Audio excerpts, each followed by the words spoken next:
Hallo Freunde, heute wir fangen mit dem Wand weiter. Ich habe erst Teil gemacht, aber hat wenige Leute geschaut. Mehr interessiert Fräsmaschinen, Ingenieuring, Bauen, Umbauen, Restaurierung, neu was machen. Aber das ist der Grund, wichtigste überhaupt, damit die weiteren Projekte erstehen können. Der muss wandfertiger sein. Er muss gut aussehen aus meiner Sicht, weil ich bin ich will perfekt haben, ohne Rillen, ohne nichts. Es muss glatt sein, unter Hochglanz lackiert werden, dann abwischbereit sein, weil so wie sehen sich hier ist Ölflecke, die kriegt man aus Holz nie wieder im Leben raus. Und deswegen habe ich schon vorbereitet von letzter Video, ich habe aus PTG gedruckt, transparente PTG, die Stoffen habe ich auf PU-Kleber geklebt und heute planen wir die Platten, weil die lagen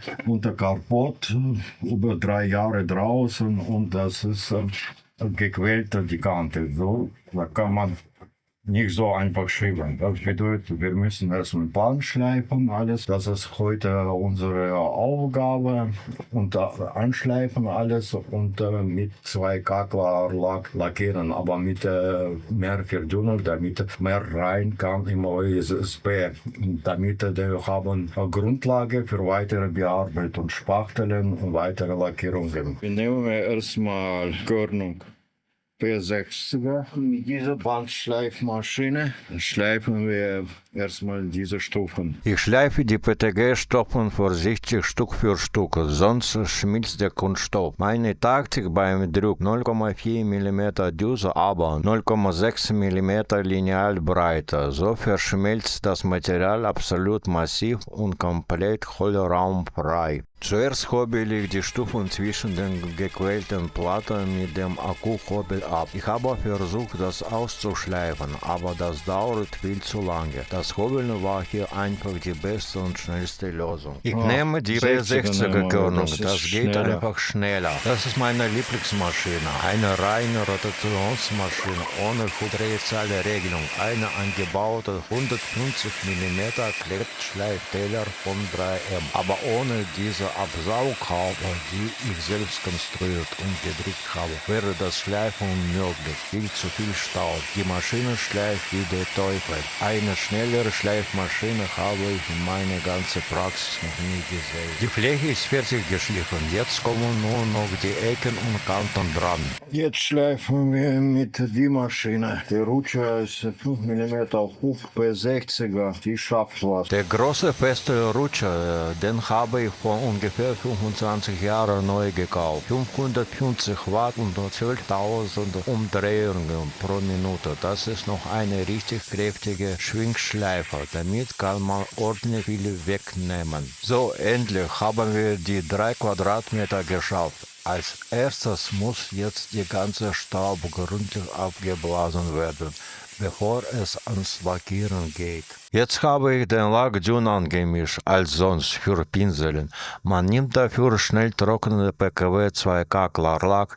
Ich massiere den Lack richtig in jeder Pore rein. Durch die grobe P60er Körnung ist die OSB-Platte schon rau. Genauso zieht der Klarlack extrem tief ein. Und das bedeutet, das wird ewig halten. Warum nehme ich keine spezielle Grundierung? Manche werden sich bestimmt fragen, aber aus meiner Erfahrung weiß ich, man muss keine teure Grundierung kaufen. Ein preiswerter PKW 2K Klarlack mit Verdünnung reicht völlig aus. Wenn es interessiert, dann verlinke ich den Klarlack unten in der Videobeschreibung. Ich garantiere euch, der ist top. Ich verwende den schon seit mehr als 15 Jahren. So, nach dem ersten Gang sind jetzt 30 Minuten vergangen und ich trage direkt den zweiten Gang auf. Bei diesem Durchgang bleibt der Klarlack mehr auf der Oberfläche. Der erste Gang zwar noch nicht durchgehärtet, aber er ist schon kleberfrei. Und die OSB-Platten saugen jetzt keinen Lack mehr auf. Deswegen mische ich den Lack diesmal ohne Verdünnung an, nur mit Härte. Manche werden sich fragen, warum arbeitet der Vitali nicht mit eine Schaumstoffrolle oder die Lackierpistole. Ich habe alles da, sogar die Akkuspritzpistole von Lidl, die ich schon seit 5,5 Jahren besitze. Ich bin super zufrieden mit ihr, weil man damit perfekt in Innenräume ohne Farbnebel lackieren kann. Wir werden das Werkzeug in den nächsten Teilen auch alles noch verwenden, aber für den ersten Schritt heute bringt der Pinsel den Lack einfach am besten auf Tiefe. Deswegen gab es heute den Pinsel. Endlich bin ich fertig mit den Pinseln. Der 3 Quadratmeter Fläche. In meinem Raum stinkt es aktuell gewaltig, obwohl die Absaugung läuft. Ich habe mir hier zwar extra eine Dunstabzugshaube eingebaut, aber gegen diesen extremen Lackgeruch kommt sie einfach nicht an. Aber hier ist der Grund, warum ich echte 2K Lack verwende und keine Kunstharz oder andere Klarlack aus dem Baumarkt. Ein 2K Klarlack hat eine Reaktionszeit von etwa einer Stunde. Danach baut sich der Geruch extrem schnell ab. Am nächsten Tag riecht man hier absolut gar nichts mehr. Kunstharzlacke dagegen stinken oft noch tagelang und normale wasserbasierten Lack aus dem Baumarkt nehme ich für so ein Projekt nie im Leben. Der hält die Belastung in einer Werkstatt nicht stand und blättert schon bei den kleinsten Schrammen sofort ab. Es gibt zwar mittlerweile professionelle 2K-Lack auf Wasserbasis, aber der ist im Moment noch unbezahlbar. Wenn ich euch diese Profilösungen interessieren, bleibt auf jeden Fall dran. Bis zum nächsten Mal bei Werkstatt Vitali.